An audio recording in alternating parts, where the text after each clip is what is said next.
My name is Stephen Saum, and I'm Executive Director of Strategic Communications and Content at St. Mary's College of California, and more important, your moderator for this evening. And before we get started, just a few reminders. The club would like to thank the Bernard Osher Foundation for supporting tonight's Good Lit event. Tonight's program is being recorded, so we kindly ask you to silence your cell phones for the duration of the program. That includes me. That's right, yes. I was once at a program where Jesse Jackson's phone went off during a speech. So. What was the ringtone? For Simon Schuster, please fill them out on the cards that are on your seats, or if you're joining us online through the YouTube chat. And now it is my pleasure to introduce Simon Schuster, Time reporter and author of The Showman, Inside the Invasion That Shook the World and Made a Leader of Volodymyr Zelensky. Simon Schuster has reported from Russia and Ukraine for 17 years. His coverage of the war began in 2014 when he was the first foreign journalist to arrive in Crimea as Russian troops took over the peninsula. In 2019, Simon met and interviewed Volodymyr Zelensky and continued covering his administration in the years to follow. As the full-scale invasion in Ukraine began, Simon had unprecedented access to the president's team and offers a vivid portrait and perspective about President Zelensky's leadership and ongoing efforts to protect the Ukrainian people. Simon Schuster, welcome. Thank you so much. And let me start off by saying today is day 705 of the full-scale invasion of Ukraine, nearly 2 years, right? An invasion that many thought would never happen outside of Ukraine as well as inside, including Volodymyr Zelensky, as you write about. Including me. Including you. Didn't believe it either. So I'm wondering if you can, let's start by talking about those first hours and those first days, the unbelieving that this could possibly happen, and especially for Zelensky, because you write about that in gripping detail in the book, what it was for the full-scale invasion to come bearing down there for the president. Yeah, he did not see it coming whatsoever. I think that came through most starkly in my conversations with his wife for the book, the First Lady. She described that morning waking up in the middle of the night to the sound of Russian bombs. She did not have a suitcase packed. She did not have the family documents together. They had not had a conversation about, needing to prepare and possibly get to safety. So she was completely shocked by what happened. That gives you an indication of just how disbelieving President Zelensky was at the time. He didn't prepare his own family simply because, not because he doesn't love them, but because he didn't believe it would happen. The idea, the picture of the invasion that was at the front of his mind was a much more limited attack from the east, an escalation from the Russian border there. There had been, as I'm sure all of you know, a war raging for about 5 years in the eastern region known as the Donbass. What Zelensky expected was essentially an escalation from there, that Russia would try to seize more territory from that area. But what he got was what the American intelligence agencies had been predicting persistently, showing him intelligence to demonstrate that no, this is not going to be some limited escalation. This is going to be a full-scale invasion whose goal will be to kill you, President Zelensky, kill your family, take over most, if not all, of your country. He didn't believe it, so when the invasion started, he had to improvise. And how did he improvise? Because I think yes, and that's something that's kind of a good way to unpack kind of how the biography that you tell of him and what he brought to that experience as president. So how did he improvise? Well, I used the word improvise deliberately. One of his specialties as a comedian when he was starting out in comedy was improv comedy, where someone throws, you're a chef at a French restaurant, go and you have to sort of morph into that thing. That was one of his special gifts, one of his talents. And I argue in the book that to a large extent his skills as an actor, the adaptability that comes with taking on new roles, both in your life as an actor, and also his adaptability in being able to shift from the life of a comedian to the life of a politician and a president, gave him that kind of flexibility to think on his feet when the invasion began. I think he one of our conversations that comes to mind is the first morning of the invasion. He described how he gave himself something of a pep talk. You know, the invasion started, the bombs are blowing up around Kyiv, and he told himself, they're watching, meaning all of Ukraine, the whole world. You're a symbol. You have to act the way a head of state must act. So in his mind, he was picturing, what does a person do in that situation? There is no, nothing really can prepare you for that. You know, right. You have to think on your feet. You have to look to historical precedents, books that you've read, films that you've seen. Indeed, one of Zelensky's close advisors told me, we'd never seen anything like this. We'd only seen this stuff in the movies. So what do? You look at what you imagine in your mind a wartime president is supposed to be, and you try to embody that role. So that is how he improvised. Now let's kind of, before we dive further into that, I want to talk about another big theme that's a part of this, because so here we are in winter 2024, 10 years after the Revolution of Dignity as well, right? Yeah. Kind of a watershed moment in the history of Ukraine. And hundreds of thousands of people, right, took to Independence Square and chased out Yanukovych. Can you talk about Zelensky's relationship with the ideas and ideals of that, and how it began to change him, both the revolution and what followed with the Russian invasion? Yeah, one of the things that surprised me in researching and reporting the book, when I kind of went deep into his personal background, was how much he tried to stay on the sidelines and not take a firm position on these big questions of where will Ukraine go? Will it integrate with the West? Will it remain in Russia's shadow? Watching his comedy over the years, the first, say, 10, 13 years of the 2000s of this century, it wasn't really clear. You had to guess. He made fun of all the politicians, and he needled them, no matter whose side they were on. But the issue was, to a large extent, he relied on the Russian market as an entertainer, as a movie maker. His movies were in the Russian language, and his audience was in Russia, primarily. His income came, roughly 80 to 85% of his income from the movie business came from the Russian market. So he needed for his business not to alienate the Russians. That changed when Crimea was annexed. That changed when Russia first sent its troops into Ukraine and began seizing its territory, occupying its territory. That hurt Zelensky deeply. After the annexation of Crimea, he began to wind down his businesses in Russia, and he took a principled stance that he just couldn't imagine taking the stage in Moscow with a smile on his face after what the Russians had done. And he had a personal connection with Crimea as well. Yeah, I mean, sure. To him, Crimea was as much Ukraine as Kyiv, the capital. I mean, he had been performing there throughout his life. His family had a summer home in Crimea that suddenly was under Russian occupation. They had vacationed there. So to him, it hurt deeply to see Russia steal this land. To him, it was a stab in the back. That's how I think millions of Ukrainians experienced it, as your supposed brethren coming and stealing a piece of your land. And can you talk about, I mean, kind of, he even directed a message himself, before he was a politician, but directed a message to Putin, right? Yes, that's right. So in the middle of the annexation of Crimea, the troops are preparing the occupation of the peninsula and preparing the annexation. Vladimir Zelensky appeared on Ukrainian television on a news show with a speech. And he began that speech by saying, no jokes this time. And he made an appeal both to the leaders of the revolution that had just taken power in Ukraine. He made an appeal to the president Yanukovych, who had just been ousted. But most dramatically, he made an appeal to Putin. He said, Vladimir Vladimirovich, please do not put our country on its knees. Don't put our people on their knees.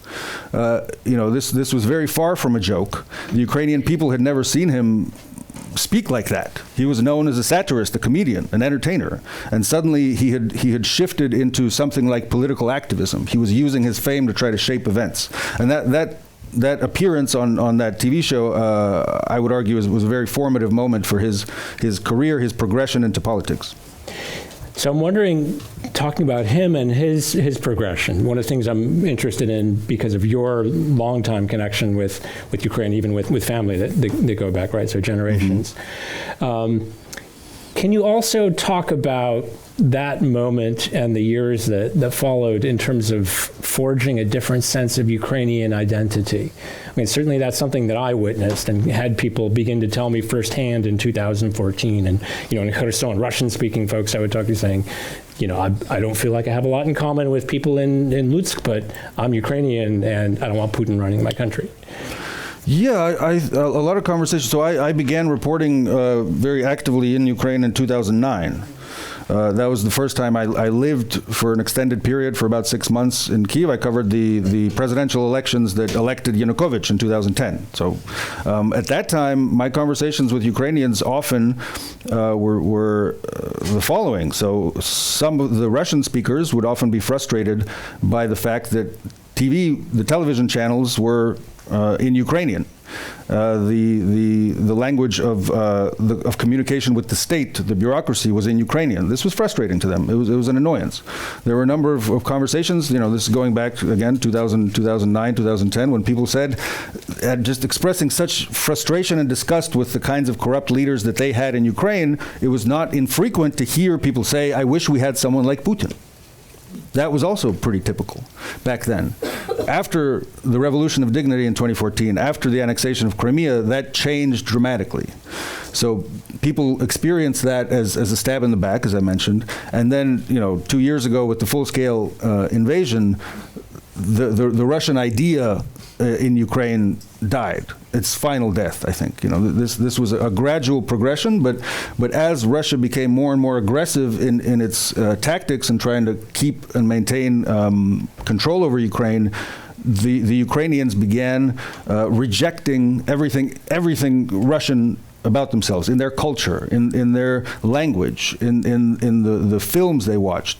And this is very clear as an evolution in Zelensky in the book that I describe. He described to me being disgusted with the Soviet comedies that he grew up watching, that I grew up watching. That back before the invasion, they would inspire feelings of nostalgia and kind of a warm fuzzy feeling that you feel when you watch a movie from your childhood. After the invasion, he said they evoked disgust. He couldn't look at them anymore, those comedies. So just one example of that kind of evolution culturally, linguistically, in terms of identity. We could talk about this for hours, but that's just one example with him. So with him too, coming back to the full scale invasion and the improvisation. I mean, there's the surviving the first few days in the bunker, right, and the few weeks, right, and the coming out and broadcasting the message outdoors. Can you talk about that moment and then his first trip to the front, which isn't so long afterward? Mm-hmm. Yeah, so on the second day of the invasion, he felt it was necessary to show the world that he remains at his post, that he remains in the office of the president. At the time, there was a lot of disinformation spreading on social media and in the media that the government in Kyiv had fallen, Zelensky had run away, and there were these, persistent and purposeful, messages of disinformation coming from the Russians and their propaganda channels. So that was the main motive he had for stepping out. Very dangerous. At the time, Russian troops were approaching Kyiv quite fast. It was understood by the Ukrainian security services that there were a great many Russian saboteurs and kind of sleeper cells, you could think of them, that had taken position inside Kyiv before the invasion, stockpiled weapons, rented apartments, and they were, as Zelensky described it, kind of in position to begin the work of the occupiers.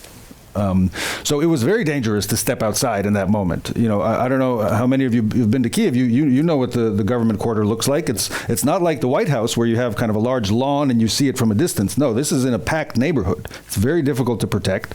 But he stepped out. He shot this famous video just simply to say, yeah, we're still here. Everybody calm down. Look, this is where we are. And then he went back to the bunker.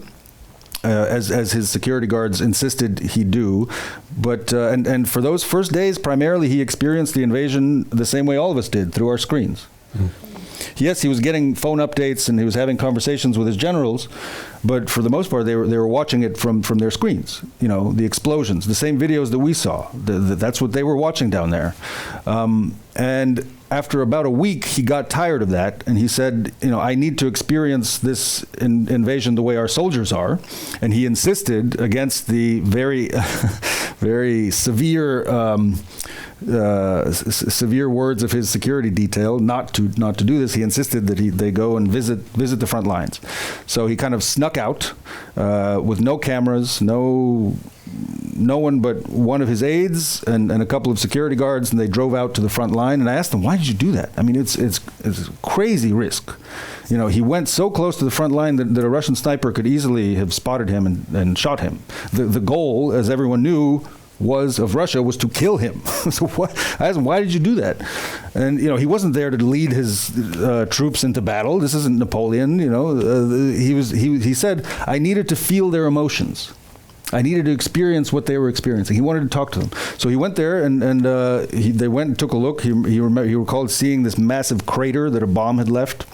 And he was just shocked how huge this thing was, the kind of explosive it would take to leave a huge gaping hole in the ground like that.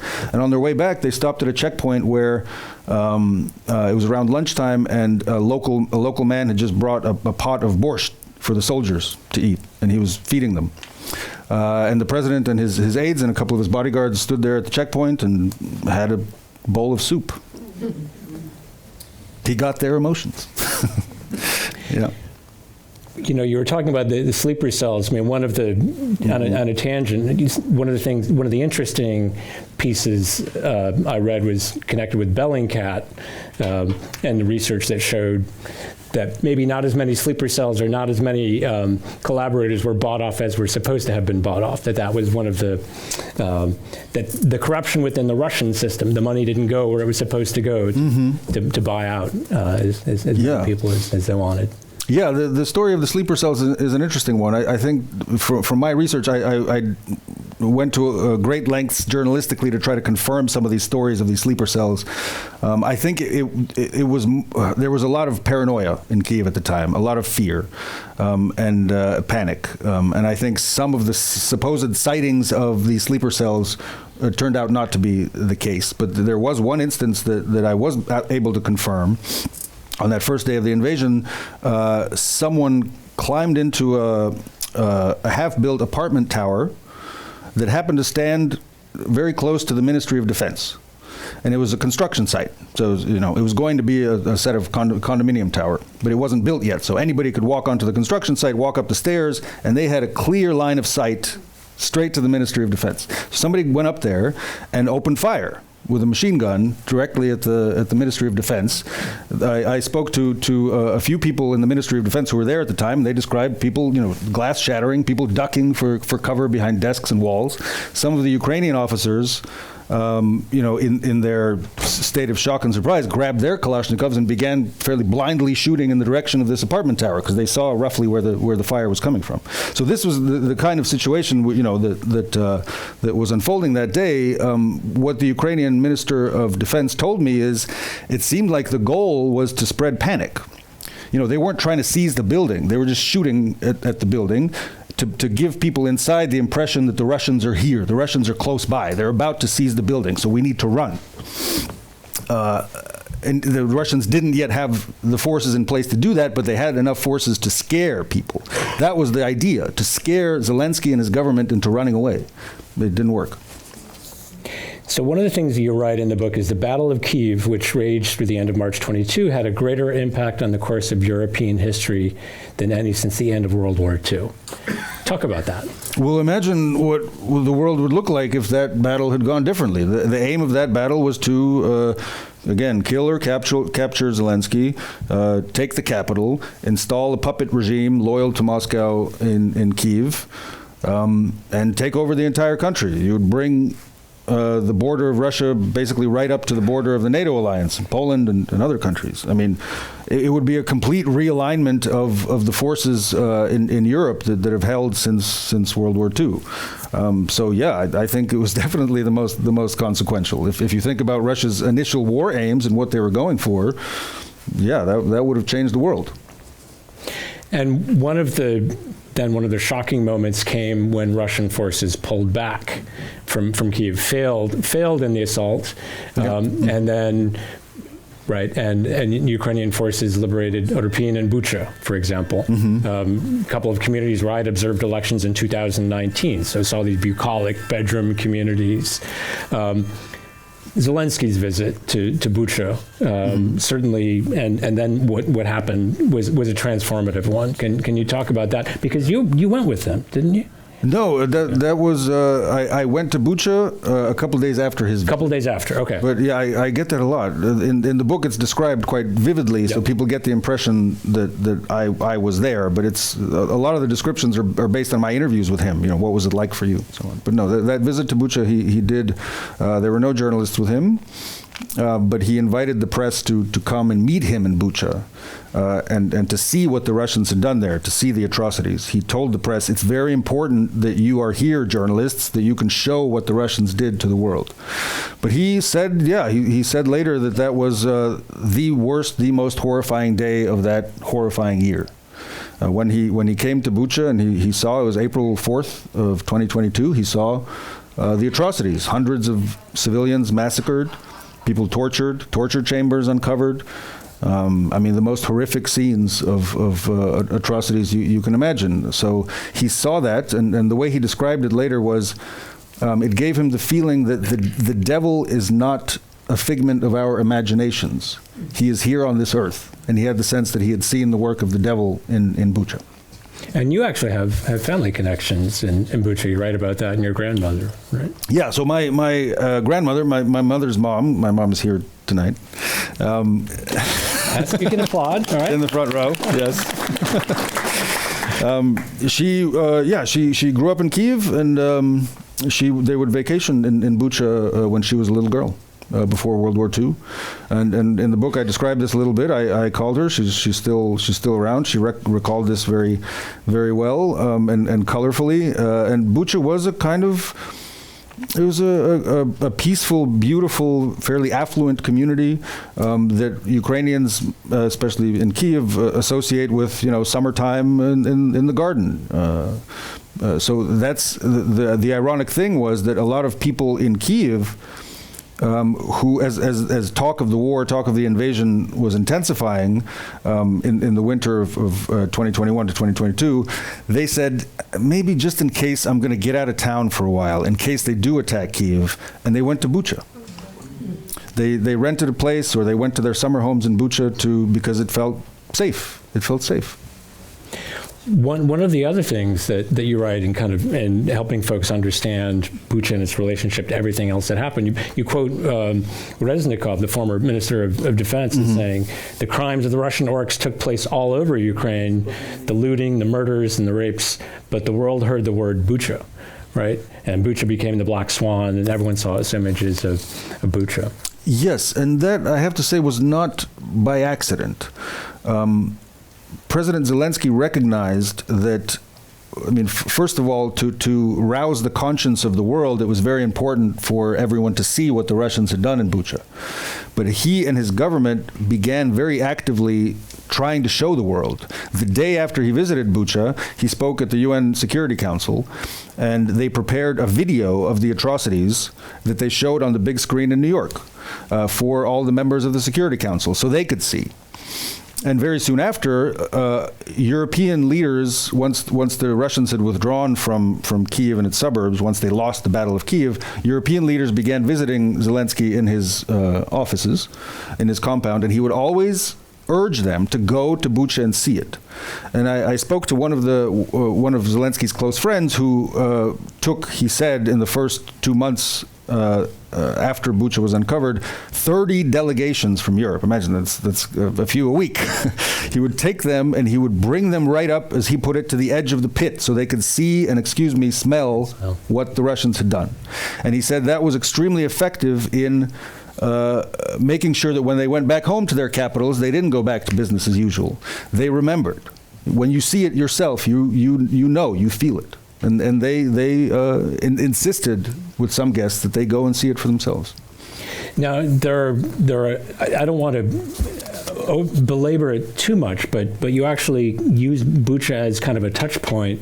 One, to talk about even its effects on the negotiations, which did not end, the attempts, negotiations toward peace, but how they kind of seemed to catch the Russian negotiators themselves even flat-footed, like they weren't quite sure what to do with it. Can you talk about that? Briefly, yeah. So, at this time, there had already been, when Bucha was became known to the world, what happened there had already been several rounds of peace negotiations where Zelensky's envoys had gone to meet with Putin's delegation from the Kremlin to try to find a resolution to the war.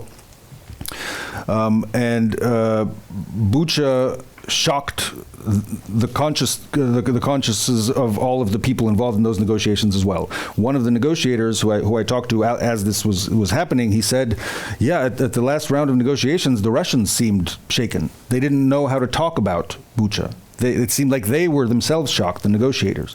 But then he said, a day later, their propaganda channels kicked in, and they began saying that, oh, you faked it all. Oh, those are crisis actors laying on the ground, not dead bodies. You know, these kinds of horrific, just insulting narratives that the Russians began pumping out. And then the Russian negotiators kind of switched on, then they knew how to talk about it, right? And they began parroting the Kremlin propaganda. So very quickly, those negotiations broke down to a large extent because Bucha became known to the world, and it sickened the negotiators and Zelensky's team so much that they said, we can't negotiate with these monsters after what they've done to us. But I'd say just a small note about the breakdown in negotiations. There's another factor that was happening at the same time that I think is underappreciated and underreported around the same time. So first of all, Ukraine had just won the Battle of Kyiv. That was a major victory. There were a number of other events, similar victories on the battlefield, on the diplomatic front, that gave Zelensky and many on his team the sense that, hey, maybe we can win this thing on the battlefield. Maybe we don't have to negotiate now and grant concessions. Let's see how far we can push this while we have the momentum on the battlefield, and then potentially negotiate from a position of strength later on. So that was, I think, psychologically also a very important factor of why the negotiations stopped in April 2022. So one of the other things you talk about connected with Bucha and all the atrocities that have come through in the filtration camps, right? You quote Mikhailo Podolyak, right, one of Zelensky's closest aides, is saying the difference between these wounds, they're not going to heal the way they did after World War II, right? The Russians are not ashamed of what they have done, right? They demand mass murder. It's a totally different level of understanding. Yeah. That conversation was interesting with him because it showed me how the rhetoric inside the president's office was changing. So Mr. Podolyak took a very hard line at that point. This is April 2022, days after Bucha was uncovered. And he was talking as if, the Russians are a race of savages with whom there can never be any negotiations. He, at the time, was one of the lead negotiators in the peace talks. So I asked him, what about the peace talks? If they're a race of savages that you can't negotiate with, why are you continuing to negotiate? The answer was essentially the president, Zelensky, was pushing him was insisting that they continue trying, even if it looked very hopeless, to find some negotiated solution. But also just the psychologically, the mood inside the president's office was changing dramatically at the time. And they were, the hatred and the revulsion that they were feeling toward the Russians was rising. And that's what I took away from that conversation in particular. Now, one of the journeys that you did take with Zelensky was traveling to Kherson after the liberation of the city. Yeah. Can you talk about that and your impressions? I mean, you described what Zelensky did and said, but what was that experience like for you to see the city and to be there as part of that? I mean, it was a high point. Now looking back. It was up to this point that was the high point of Ukraine's victories militarily, diplomatically, just in the mood, the morale among the Ukrainian people and the military. They had gone from winning the Battle of Kyiv in, say, April to, in September, winning the Battle of Kharkiv, which allowed them to regain an enormous amount of territory in the northeast, and then very soon after that, winning the battle for Kherson in the south.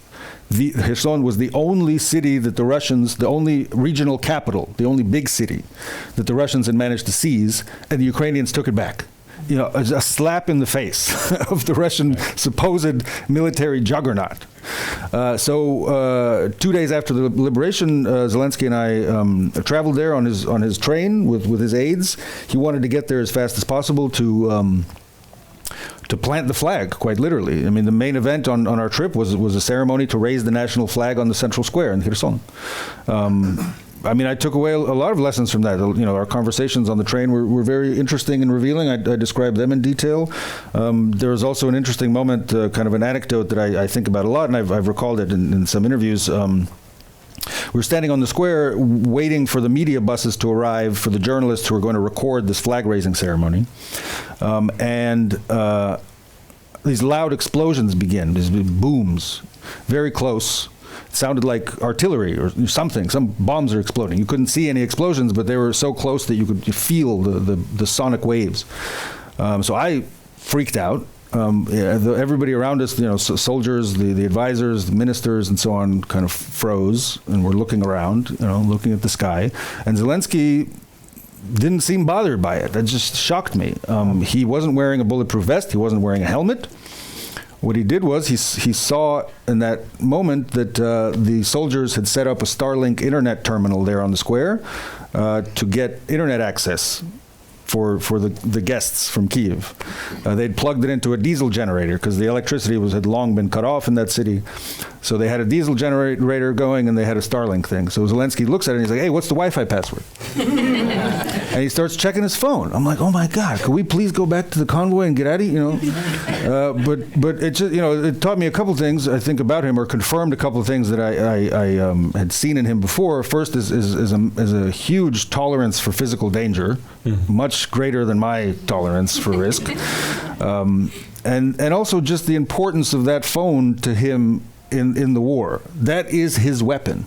As I wrote in that article after the trip, that is the weapon he has used to wage this war, to speak to us, to all of us, to speak to Ukrainians, to record his videos, to see the feedback, right? To call Western leaders on the phone, to talk to them. That is his weapon in the greatest land war in the information age. Now, if I'm remembering right, on the train there was also the conversation that you have about Churchill and Chaplin, which I think is a very telling one.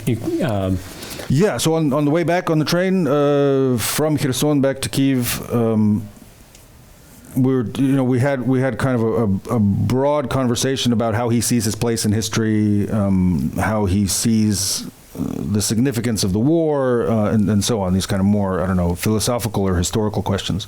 And one thing I asked him about was the comparisons that people make between him and other historical figures, wartime leaders. Churchill comes up a lot, you know, in the media certainly, and he kind of turned up his nose at that comparison. I was surprised. He had read about Churchill. Boris Johnson, the then Prime Minister of the UK, had given him a book about Churchill. And he read it, and he didn't like the fact that Churchill was a supporter of the British Empire, was an imperialist in his politics. And Zelensky sees this war fundamentally as an anti-imperialist war, a war to break the final bonds of empire, the Soviet Empire. So he said, you know, yeah, people say different things about that Churchill. I prefer other figures from that era, and he mentioned George Orwell, one of his favorite writers. But in greater detail, he talked about Charlie Chaplin, which really surprised me. And I said, you know, what do you mean? You know, Charlie Chaplin made fun of Hitler during the Holocaust. And there's a quote that's in the book from that conversation where Zelensky says, look, there were these artists, these people who used the power of their art, the power of communication, to fight against fascism.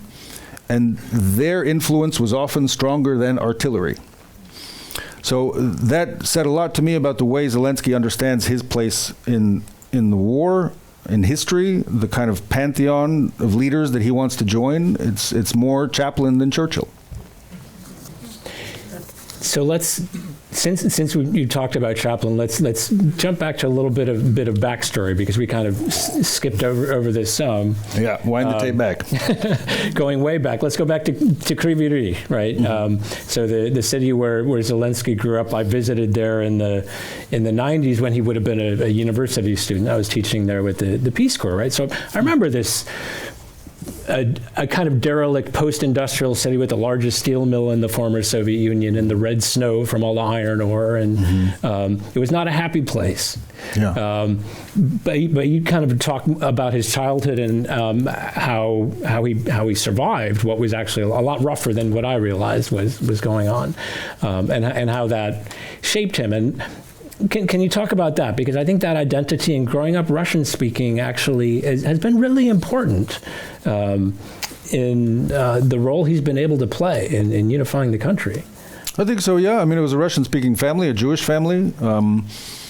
The city itself was pretty awful. You know, there was a lot of gangs and street crime. One of the most surprising things I found out about this while researching the book was just how awful the gang violence was in the city in the 80s and early 90s. You know, these gangs would run through the streets and you know, beat each other to a pulp with sticks and you know, improvised explosives, and like it was very nasty. I talked to the First Lady, Zelensky's wife, about this, and she said, yeah, it was very difficult for young men not to join these gangs, because if you weren't a member of a gang, you were a target of the gangs. The main reason that he didn't get pulled into that kind of life is his family. So his paternal grandfather, Semyon Zelensky, was a senior police official who was involved in fighting organized crime and fighting the gangs. But also his parents were very adamant about giving him a good education, keeping him busy all the time. So maybe there's a lesson for parents in this book as well. They signed, and he talked about this. He said they were constantly signing me up for stuff: ballroom dancing, Greco-Roman wrestling, you know, music lessons, you know, math lessons, just nonstop. But the thing that really grabbed his attention was comedy. You know, it's a type of comedy that's a little bit hard to explain to an American or European audience, because we're not talking about stand-up comedy. It's much more like vaudeville acts, a lot of improv, sketch comedy, slapstick, dancing, musical numbers, and performed in a troupe of comedians, usually college students or high school students. And he became, with his group of friends, he had a very successful team that they were, they were competitions, right? So this is another thing that is difficult to get across to American audiences. These were comedy contests. So these were groups of comedians, young comedians, who would perform on a stage in front of a panel of judges, and at the end, the judges would decide who's the funniest, right? So, and this was a league, right? So you proceed, if you win in your little hometown, you proceed to the regional capital, then you proceed to the national capital, then you proceed to Moscow. Moscow is the summit of this league of comedians.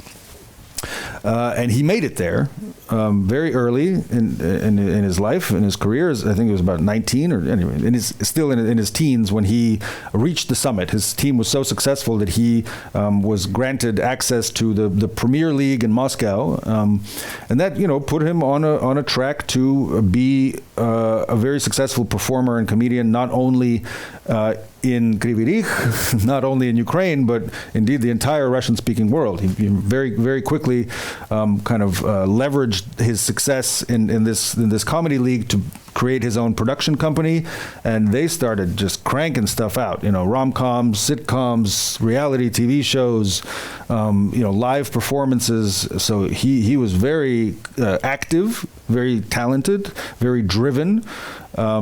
And he was always the leader of the troupe. So that's what you know, helped get him out of this very rough, dead-end town, and bring him into the limelight. You know, with the greatest entertainers in the Russian-speaking world.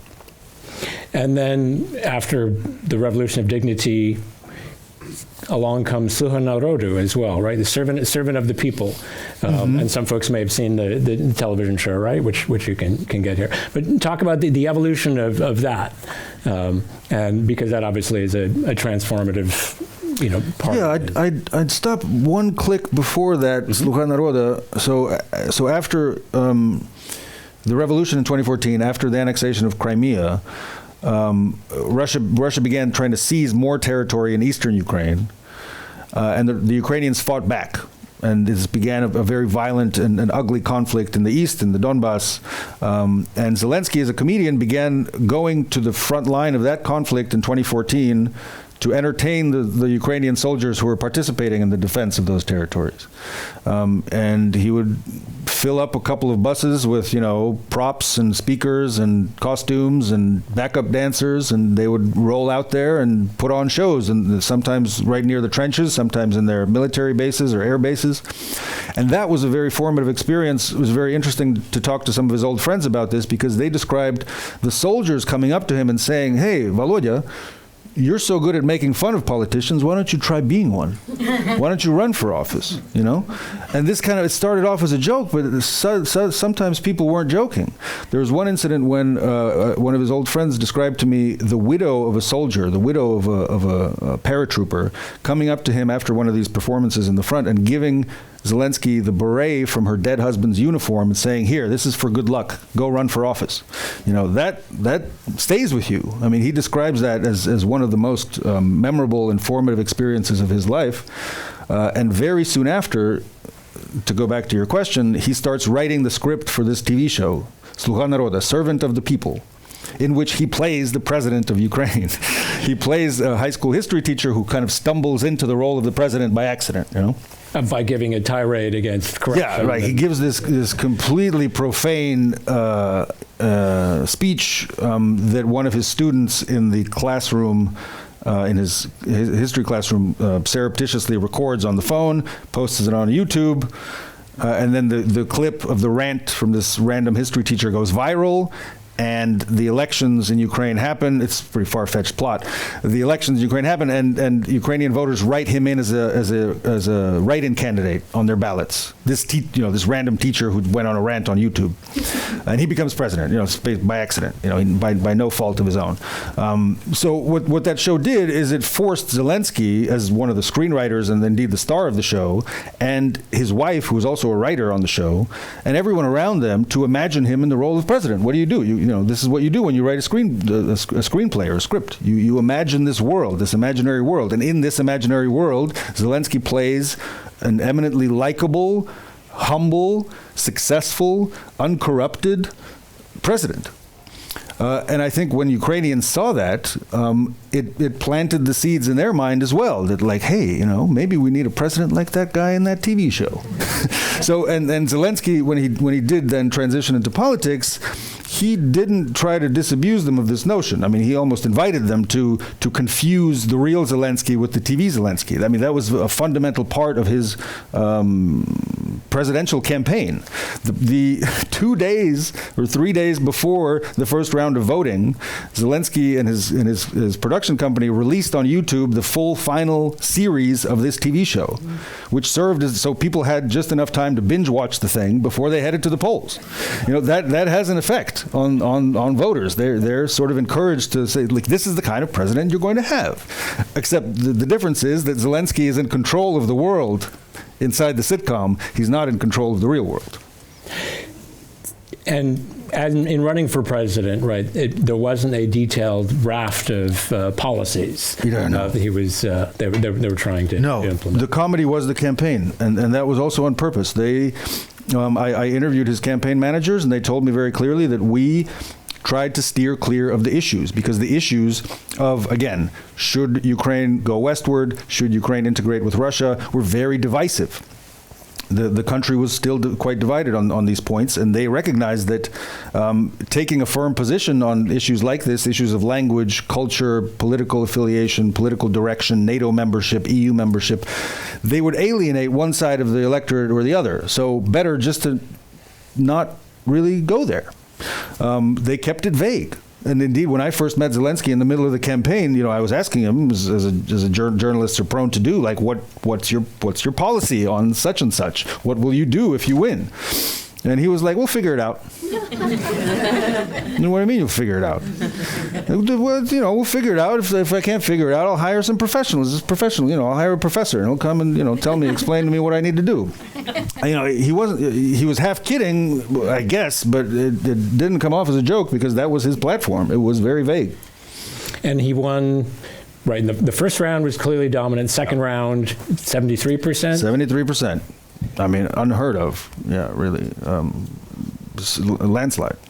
And then immediately calls parliamentary elections, and his political party comes to power with an absolute majority, right? For the first time ever in Ukrainian. That's right. Yeah, they were so popular that they had the ability to rewrite the constitution to basically do whatever they want, and this scared them. One of Zelensky's campaign advisors, who was responsible for this whole kind of blank slate strategy of not taking a firm position, he was spooked. He was like, "My God, we just won." We just won. And there's this quote, it was a wonderful quote, really telling. He said, "Now our mistakes will become their mistakes, the mistakes of the voters." So it tells you in a way how unprepared a lot of them were for the job. But his program, once he did take office, he made a couple of core promises in his inaugural speech. The first one, the main one, was peace. He will end the war in the east, in the Donbass. He will reach an agreement, a negotiated deal with Putin. That was promise number one. Promise number two is fighting corruption. And more generally, I'd say, a renewal of power, to just kick out the old elites, to drain the swamp, to remove all these clans and oligarchs who had been ruling Ukraine up to that point for decades, to bring in new young blood. You know, that was sort of what he promised the people. Mixed results. And meanwhile, there were major cogs turning on the international stage and relationships with the United States, right? So you have in spring of 2019, he's elected, and the U.S. ambassador is suddenly recalled because something is going on domestically. I mean, and I got a sense, being with connections with Ukraine, some government officials, and tell me if you got this from others, that some realize there's something going on domestically in the U.S. and it's a lose-lose for us. We got to kind of steer clear from it. Yeah, they understood that eventually. That something dangerous and weird was going on in the Trump administration. I mean, just to remind some of you who may not remember, this is a few years ago now. You know, this is the scandal that led to Trump's first impeachment. Trump essentially tried to extort political favors from Zelensky by withholding military aid. He wanted Zelensky to open corruption investigations against Joe Biden and his son Hunter Biden in Ukraine.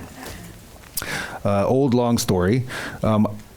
The American public, for the most part, learned about that scandal from the impeachment hearings and the inquiry that then played out on Capitol Hill, from the witnesses, the whistleblowers who were then coming forward to describe this shakedown that Trump had perpetrated.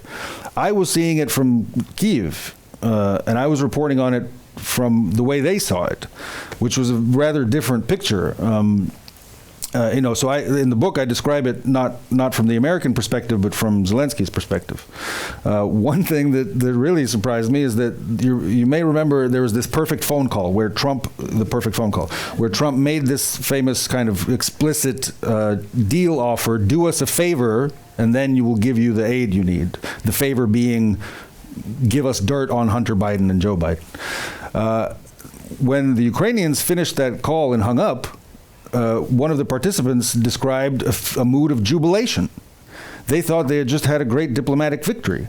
Because if you look carefully at the White House transcript of that call, at the end, Donald Trump says, come on down to Washington, we'll have you over at the Oval Office, and we'll have a visit. We'll arrange your visit. For a Ukrainian president, that's crucial, because a Ukrainian president always needs to demonstrate the strength of the alliance with the United States. The United States is the most important power, the most important partner for Ukraine. So they were like, yes, we got the visit, And they described they're going into a neighboring room and having some ice cream to celebrate.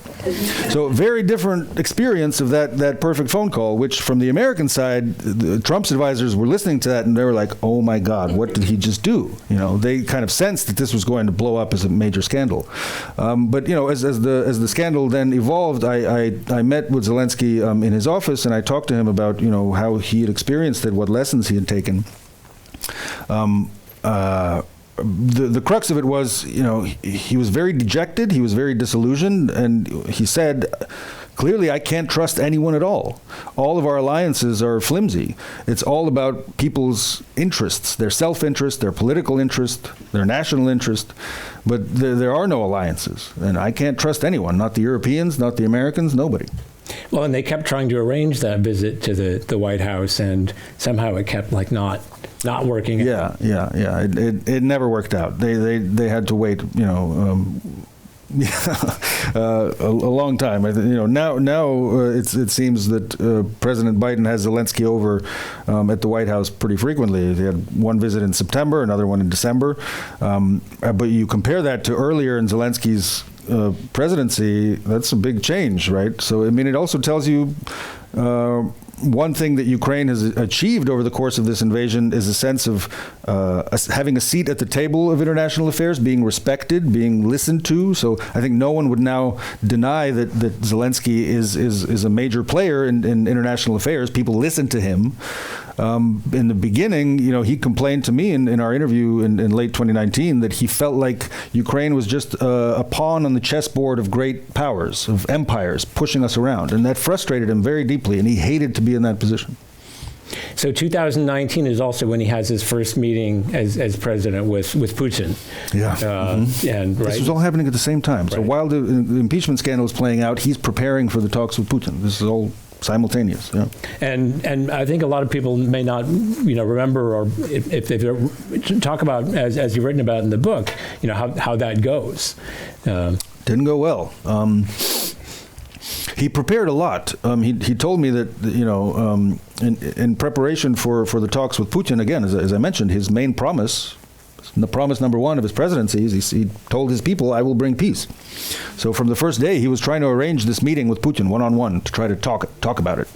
And this is a very Zelensky thing to do. He believes in his own abilities to just get through to people. His powers of communication, of charm, his charisma, rarely fails him in his life. And he believed that if he could only just sit down with Putin, and look him in the eyes and be like, come on, what's really bothering you? Tell me. Maybe make a joke. Maybe somehow find some kind of pragmatism or sense of humor in Putin that he could use to change the situation. That's kind of what, somewhat naive, but that's the frame of mind that he went into those talks with.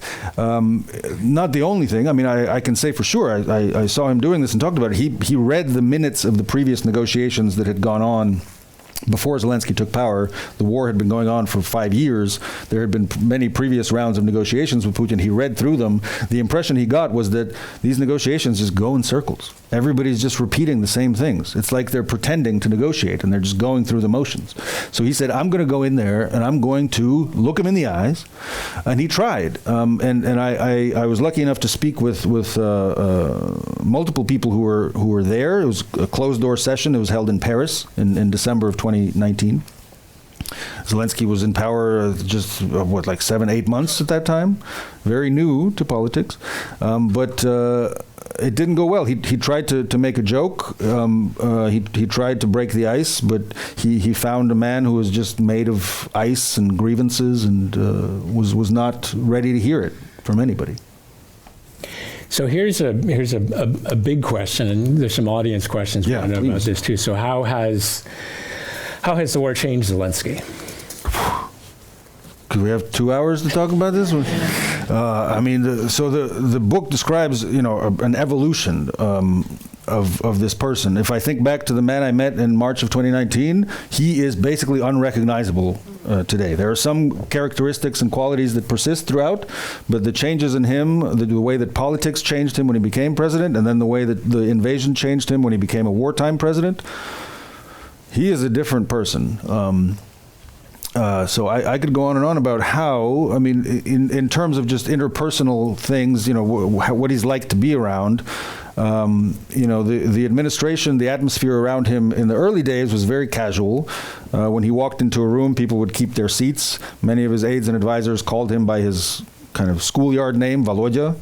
There was a lot of jokes. There was a lot of banter. There was a lot of random people hanging around and kind of offering their advice to the president, or just sort of, it wasn't clear what they were doing there.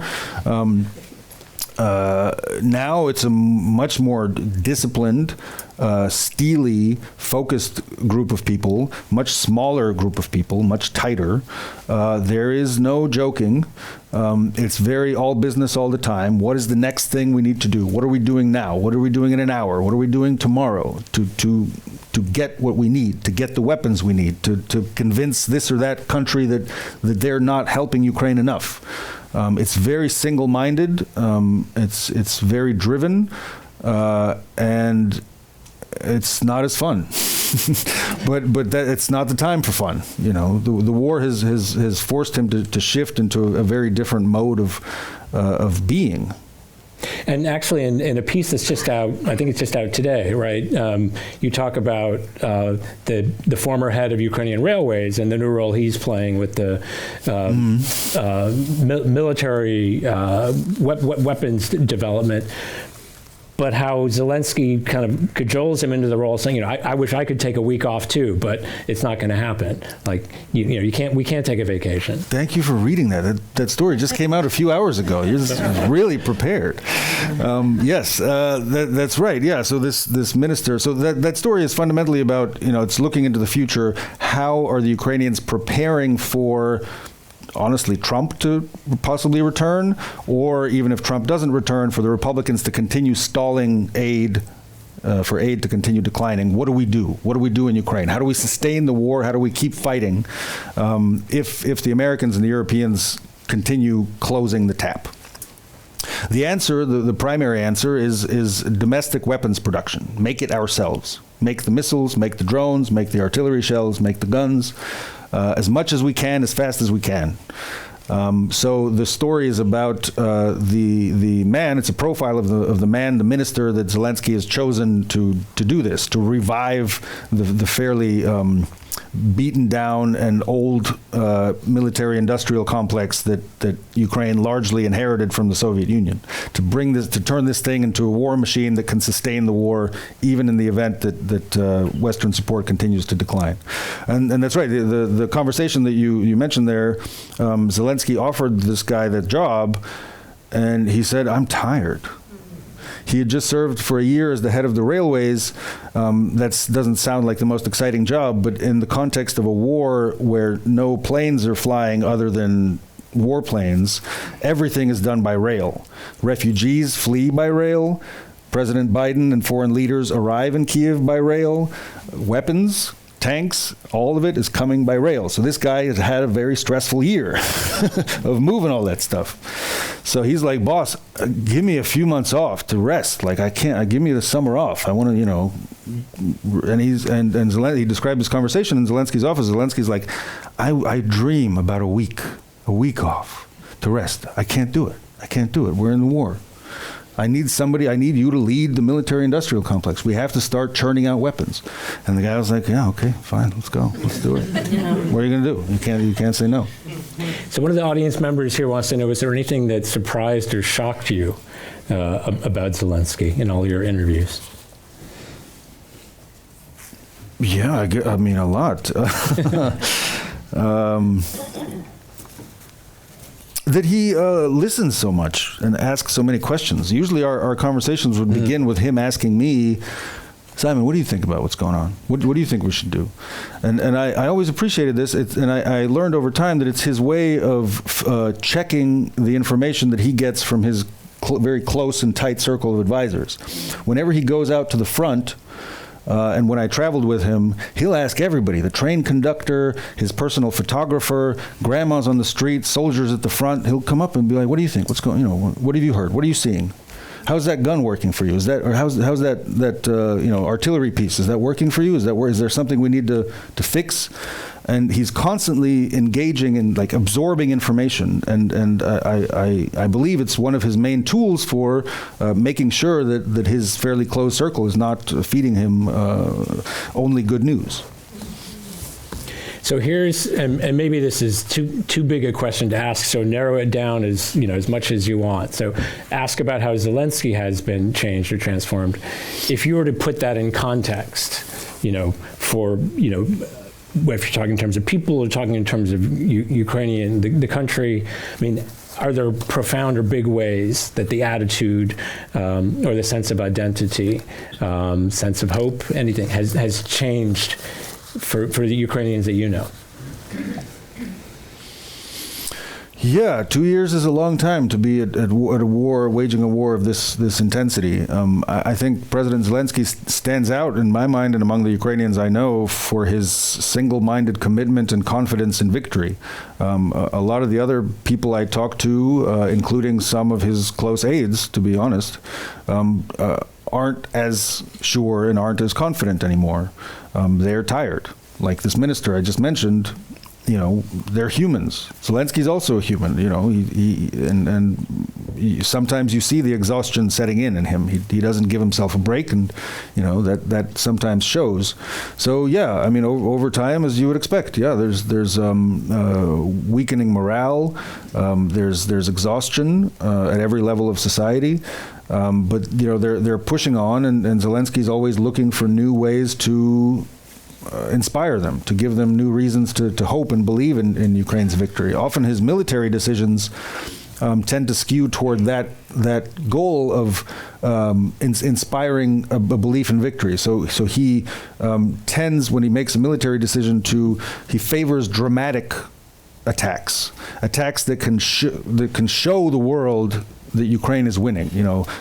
Picture a oil terminal that recently blew up near St. Petersburg. There was these massive balls of fire going into the sky. This is the kind of thing, Ukrainians see that and they're like, aha, we are taking revenge against these bastards. We are winning. We have a chance here. So that is one of the ways that the Ukrainian military and President Zelensky have of trying to keep morale high. But the fact is the Ukrainian armed forces have admitted that on the front line, in terms of seizing back large amounts of occupied territory, there's been a stalemate for a long time now.